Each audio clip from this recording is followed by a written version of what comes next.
Asante Sana. Alright everyone, Twende, that one does me. Let's go.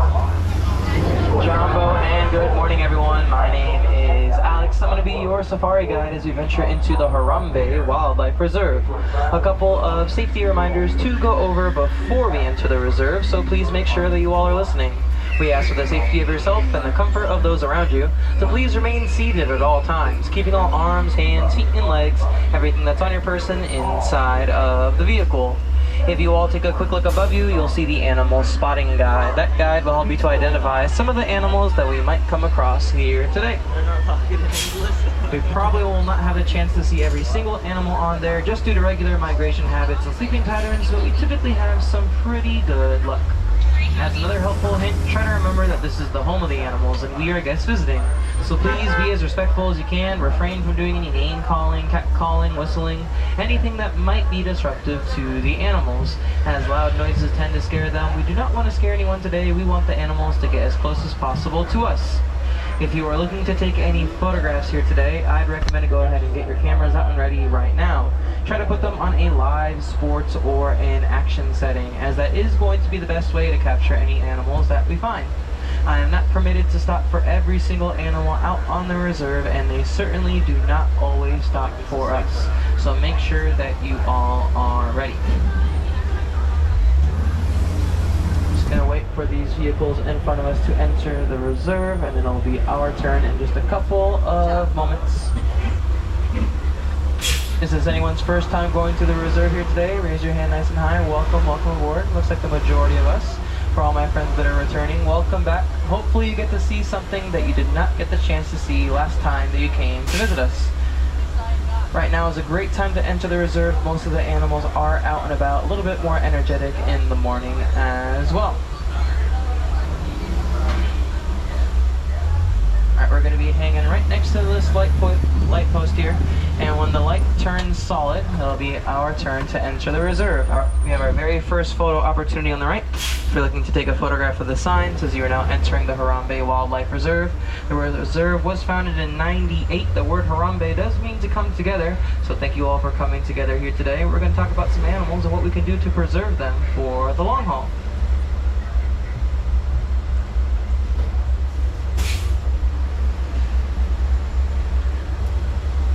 There's that final all clear, so we're going to jump right on in. The first part of our journey will be taking us through the Little Aturi Forest. The animals here like to use their camouflage and the dense vegetation of the forest so that way they can hide from any predators. As soon as we enter the forest, take a look on our left. There's a couple of greater kudu over here. Most similarly looking like the North American deer, we're able to tell that those greater kudu are females as they do not have any horns, only the males do. And those horns can reach about 6 feet in length. On the right hand side, that is an okapi. The okapi is the only living relative of the giraffe, and we're able to tell because of their skull structure, and they have a long prehensile tongue, just like a giraffe has. On the left, this is a beautiful black and white feathered bird. It's called a saddle-billed stork. They can reach heights of about 3 to 4 feet tall. They have a wingspan of about 9 feet, and they do not vocalize, but they communicate with one another by rattling their bills. There's one more peek of our okapi friend. They are most often to be confused as relatives of zebras because of the stripes that they have on their legs. We're going to be passing by this watering hole on our left-hand side, favorite gathering spot for lots of different animals. Looks like a couple of the trees around here have been bulldozed. I only know a couple of animals with the amount of strength to be able to bulldoze over some trees. And there's the culprit out there on the left. It is a black rhinoceros. There are currently less than 5,000 black rhinos left in the wild, as they are unfortunately poached for their horn. Lots of different cultures believe that their horns have medicinal purposes, but it's actually made out of keratin, just like our hair and our fingernails. We're able to tell that a black rhino is a black rhino. They have a pointed upper lip. Helps them to browse around here in the forest. Black rhinos typically weigh about 3,000 pounds, and they can charge up to speeds at 35 miles an hour. Over on our right and a couple on our left, we're going to be greeted by some bongos. Bongos are nicknamed the ghosts of the forest because they are rarely seen. If you take a look at the bongos' horns, you'll notice that they're pretty heavy as they tilt backwards, helps them to get through the dense underbush with better ease. Bongos are the largest forest antelope. Each one weighs about 350 pounds once they're fully grown. Looks like this one was getting a drink of water in front of us, so we're going to let them pass by. I'm going to inform the warden that we're not able to proceed forward.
Thank you all for your patience. Looks like there's just one more bongo we gotta wait to cross over in front of us.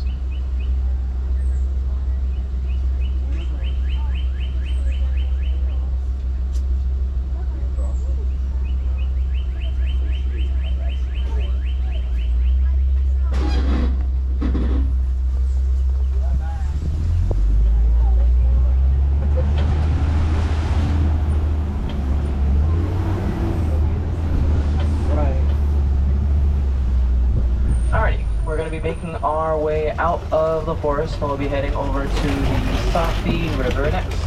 Animals in the Safi River thrive in aquatic environments, so if you all take another look at the animal spotting guide, you may want to be mindful of which animals on there are typically found in or around some water.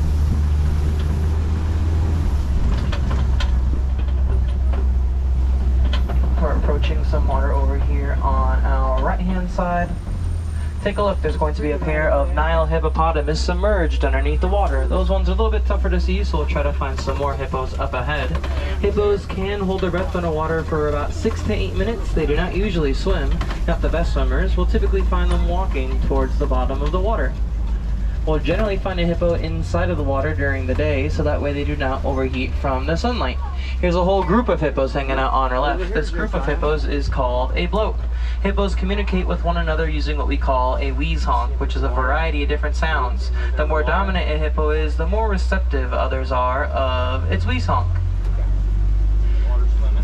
The hippos, just like us humans, are very protective of their young, and they are extremely territorial. Makes them one of the most dangerous animals here in Africa. As we were able to see, the hippos have their ears on top of their head, and that is for good reason. It's so they can still hear their surrounding environment while they're mostly submerged inside of the water. Coming up on our left, we're going to be greeted by a couple of fearsome Nile crocodile. Crocodile have an extremely powerful bite capable of crushing the bones of their prey, and their powerful bite also enables them to consume prey much larger than themselves, such as zebra and wildebeest. Their jaws are gentle enough that they can move around their baby eggs. We'll usually find a mother carrying some eggs in her mouth. The crocodiles are ectothermic, which means that they take on the surrounding temperature of their environment. We'll usually find them opening up their mouth, because that helps to release all of the heat that's trapped inside of their bodies. Crocodiles only have about one full meal each week, but they have been known to go months without eating due to the scarcity of food. That's why they were not moving around a whole lot. They like to try to conserve as much energy as they can. With that, we'll be making our way out of the Safi River and heading over to the Savannah next, the longest part of our journey. The Savannah is home to some animals you all may be a little bit more familiar with, such as lions, zebras, giraffes, and of course, elephants. And here it is, everyone, the Savannah. If there was ever a highway for animals, this would be it, as there are many different types of animals migrating through here each and every year. Looks like we are first going to encounter a herd of white-bearded wildebeest hanging out on our right. Wildebeest are the second largely dense pack mammal in the world, second only to us humans, of course. When they migrate, they cluster up in groups of about 1.5 million and travel 500 to 1,000 miles. It's the largest migration of any animal on the planet, and it can be viewed from space. It is called the Great Migration. Looks like there's a Maasai giraffe hanging out near two Maasai giraffes hanging out near the trees. Let's try to swing around and get a little bit closer to them, get a closer photo opportunity. A group of giraffes is called a tower, and it makes sense that we call them a tower as giraffes are the tallest land animal, reaching heights of about 18 to 20 feet, and their long legs allow them to cruise at about a 10-mile-an-hour rate, or they can run anywhere between 30 to 35 miles an hour. On our left, this is going to be a pack of African painted dogs. The painted dogs are the most successful predator in Africa, having a success rate of about 80 to 85%. And the reason that they are so successful is because they have incredibly high stamina. They're able to chase their prey until it gives out from exhaustion. They typically hunt in packs of 5 to 15. They'll choose the dominant male and female to lead the pack and to do the breeding purposes. Unlike the domesticated dogs that we have back at home, those dogs only have 4 toes. Looks like we should still be in some good luck with that giraffe hanging out near the tree. Swing around and get a closer view.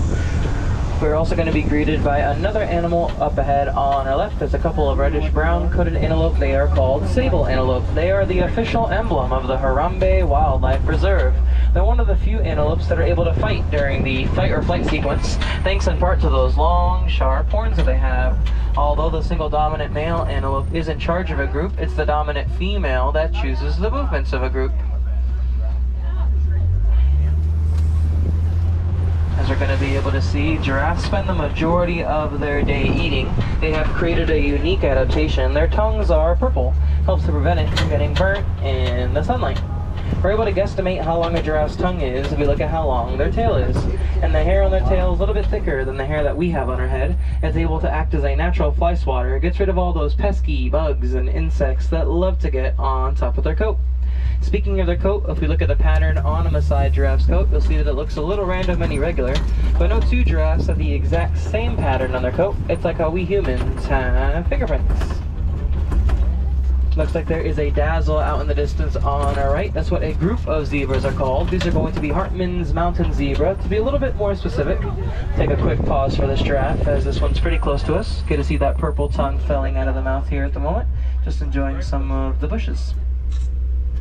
Alright, try to get as close as we can to the dazzle. Common question about the zebras is if they are black or white animals. We're able to tell that they are black due to the color of their muzzle. So they are black animals with white stripes. And the Hartmann's mountain zebra have pretty small hooves compared to other subspecies of zebra. Helps them to get on their mountain terrain out in the wild. These Hartmann's mountain zebra are more closely related to horses, as other subspecies are more closely related to donkeys. A couple more giraffes hanging out there on our right. See a bunch of hoof prints in the dirt over here on our left, signs of animal activity. Remarkably, giraffes only sleep for about 30 minutes out of the day, usually sitting down, never laying down, as they do not want to become vulnerable to any predators. Looks like we've now seen all the different animals hanging out on this side of the savannah, so we're going to go ahead and make our way towards the other side, and hopefully our luck will continue in finding some more exciting animals. Pretty open habitat over on our right. We'll keep our eyes open as we're passing through this area. If we take a look on our left, though, we'll be greeted by a family of mandrill. Mandrill, the world's largest monkey, with the adult male weighing about 100 pounds, and they're identified for their brilliant red and blue markings on their face. And there's an African elephant hanging out on our right. We're able to tell that it is an African elephant due to the shape of the ears. Their ears are sort of shaped like the continent of Africa. We'll get a closer view of that elephant in just a moment. These mandrill have small little pouches inside their cheeks so they can store some snacks for later. When they show their teeth to one another, it's more or less of a greeting. But if they show their teeth to other species, it's more or less of them saying to back off. It is a sign of aggression. Here's a closer view of this elephant. Elephants are highly social creatures, with the adult female spending the majority of time with her young. The adult male typically lives by himself or in a loose all-male group, something similar to a bachelor pad. We're able to see that this elephant is flapping around the ears a bit. They do that to reduce their body temperature, and they can cool themselves down by about 15 degrees whenever they flap their ears. Their own personalized fan. Unfortunately, the homes of the elephants are being destroyed due to the mining of a mineral called coltan. But we can help the elephants out if we recycle any of our old electronic devices, such as cell phones, tablets, and laptops, as those items already contain that mineral coltan. We are now going to be passing by some red clay over here in this next area. Red clay is a favorite snack for the elephants, as it has very valuable nutrients for them. Sort of like their multivitamin. Looks like a couple of elephants were hanging around here earlier. If we take a look on the right, those look an awful lot like tusk marks. And on the left, very confident that these are elephant prints. Looks like there's at least one more elephant out there on our left to try to get us as close as we can. Our local conservation team here at the Harambee Wildlife Reserve found out that elephants are scared of the sound of bees. So he teamed up with our local farmers in Kenya, passed on this knowledge, and they started to plant beehives around the fences of their crops, helped to scare away the elephants. They did not have to resort to conflict of any kind. Elephants are just trying to find a new home. Since theirs are being destroyed, it's increasing the amount of space that us humans and elephants have to share, which is not great. We're able to see how large the elephants are, very large animals. They definitely need a lot of space, so that way they can roam around. Looks like there is a couple more elephants, a whole herd of them hanging out over here. Elephants do live in a matriarch society, meaning that the dominant female is in charge of a herd. Throughout the day, we'll usually find the elephants eating grass, hay, roots, and even tree bark, and they can consume about 300 to 500 pounds worth of food each and every day, which seems adequate, as the largest adult male that I've seen on this reserve weighs about 12,000 pounds.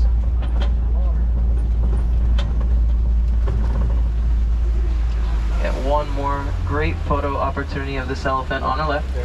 Get to see the elephant's prehensile trunk in action. As we can see, their trunk basically acts as a really long hand for them. Gets them all the food, water, or anything else that they'd really want. Here's a flamboyance coming up on the left-hand side, which is a group of greater flamingo. And the flamingos get their coloration from their diet, consuming large amounts of brine shrimp, which is high in beta-carotene. If we take a look on top of the island, you'll see that there's a couple of flamingo chicks, little gray fur balls. They gotta continue to eat some more shrimp, so that way they can have the same color on their feathers like mom and dad have. Common question about the flamingos is why do they stand on one leg, and that's so they can regulate their body temperature a little bit better, as they do not really sweat. When the flamingos sleep, they'll typically have their heads tucked back inside of their bodies. It's like their own little pillow. Very large mud wallow that we'll be passing by over on our left, and looks like some of the mud has been smeared on the rocks and fallen trees. Leads me to believe that we may find a couple of white rhinoceros nearby, and there they are hanging out underneath the shade. We'll usually find the rhinos hanging around the mud wallows, like to play, almost bathe inside of the mud. It's a natural sunblock for their sensitive skin. It's also a natural bug repellent for them as well. Let's get a little closer. We're going to be able to tell these white rhinos are white rhinos due to the shape of their mouth. We'll be able to see that their mouth is a little bit more wide, helps them to graze around here in the savannah. White rhinos are heavier than their black rhino cousins. Once they're fully grown, white rhinos weigh anywhere between 4,000 to 5,000 pounds. And they're also capable of charging up to speeds at 35 miles an hour, so very agile for their size. There's also a yellow coat walking around in front of us. Two yellow coats is going to be a pair of cheetahs. Cheetahs are the fastest land animal, reaching speeds of 60 to 70 miles an hour. And cheetahs are built for speed, not power, so they hunt during the day as they're outmatched by other big cats, such as lions and leopards. The tear marks that we see in a cheetah's face help to reflect the glare of the sunlight when they hunt, and their big tail sort of acts like a rudder on a boat, helps them to keep balance whenever they move. A group of cheetahs is called a coalition. They are the only big cats that can outroar, but what they lack in power, they definitely make up with their speed. Cheetahs can reach 60 miles an hour in just about 3 seconds. There's going to be two more cheetahs laying down over here in the shade. A little bit tougher to see these ones. Hiding out over on our right, there's at least two waterbuck. Waterbuck get their name for their ability to consume an unearthly amount of water for a buck. Typically will not stray too far from their aquatic homes. We can tell that those waterbuck are females. They do not have any horns, only the males do. We are now getting ready to approach this kopje, which is a large formation of stone and rock. If any of you are familiar with the Lion King, you may want to be mindful of which animals are typically found on top of the kopje. Kopje basically acts as a shelter or even a refuge for a specific type of animal, helps to protect them from any of the natural elements here in the savannah. We're not seeing anything on this side of the kopje, so we'll make our way towards the other side. Take a look, there's an adult male lion sleeping over here. No surprise that he is sleeping, there's a lioness over here as well. Lions are inactive for 16 to 20 hours of the day. If you add up and do the math, that means that they are only awake for about 3 years out of their entire lives. The adult male lion will typically stay back, protect the territory and any cubs, while the females do the majority of the hunting, typically in a pack, since their prey can be faster, sometimes even larger than them. A little bit tougher to see, but there is a baby white rhino laying down next to mom on our right. Can't really see its ears poking up too much, but that's about it. Try to get a closer view of one of the lioness. Hopefully you all get a nice view of the size of their paws. Very large paws, excellent padding on the paws as well. Helps them to become silent while they stalk their prey at night. As humans and lions have the same strength of vision during the day, but at night a lion's vision is multiplied by 6. And when they vocalize, their powerful roar can be heard from about 5 miles away. Just a couple of big sleepy cats here at the moment. They'll become more active during the nighttime. Another habitat here on our left-hand side. A couple of burrows with this habitat as well. Not really seeing anyone here at the moment. Doesn't look like anyone is home. We'll take a look over on our right. There's a Bontebok hanging out over here. The Bontebok are related to the Wildebeest that we saw earlier today, and the world's largest bird, a couple of ostrich. Although they are flightless, they use their enormous wings to help them run when they run anywhere between 40 to 45 miles an hour. A couple of ostrich eggs in the ground as well. Those are the world's largest and strongest of all bird eggs. An adult human male could stand on one of those eggs and it would not break. One of those ostrich eggs is equivalent to about 2 dozen chicken eggs. Up, laying down the dirt on our left, there's at least 2 warthogs. Warthogs, one of the smartest burrowing animals. They're able to back up inside of their homes and expose those razor-sharp tusks. They get the name warthogs. The warts on their face, males have 4, females have 2, helps to protect their skull. A lot of you may be familiar with Pumbaa from The Lion King. Pumbaa in Swahili means foolish one. Alright, we're going to make our way out of the savannah. We'll be heading over to the Magadi Glen next. We're about to be approaching the Warden's Post up ahead. It's over on our left-hand side. And with the Warden's Post, we'll be greeted by a couple of Nigerian dwarf goats. We'll usually find these little guys exhibiting playful, social behavior amongst one another. Helps to determine who is the most dominant in a group. Builds up their physicality as well, so that way they can become stronger. These goats have excellent balance. We'll typically find them doing some parkour around here. As we can see, there's a few small ladders they use throughout the day if they're trying to get some more exercise. It's important for us to remember that as humans and animals can coexist with one another. These goats are a prime example of that. The warden and the staff take very good care of them. Cute little guys.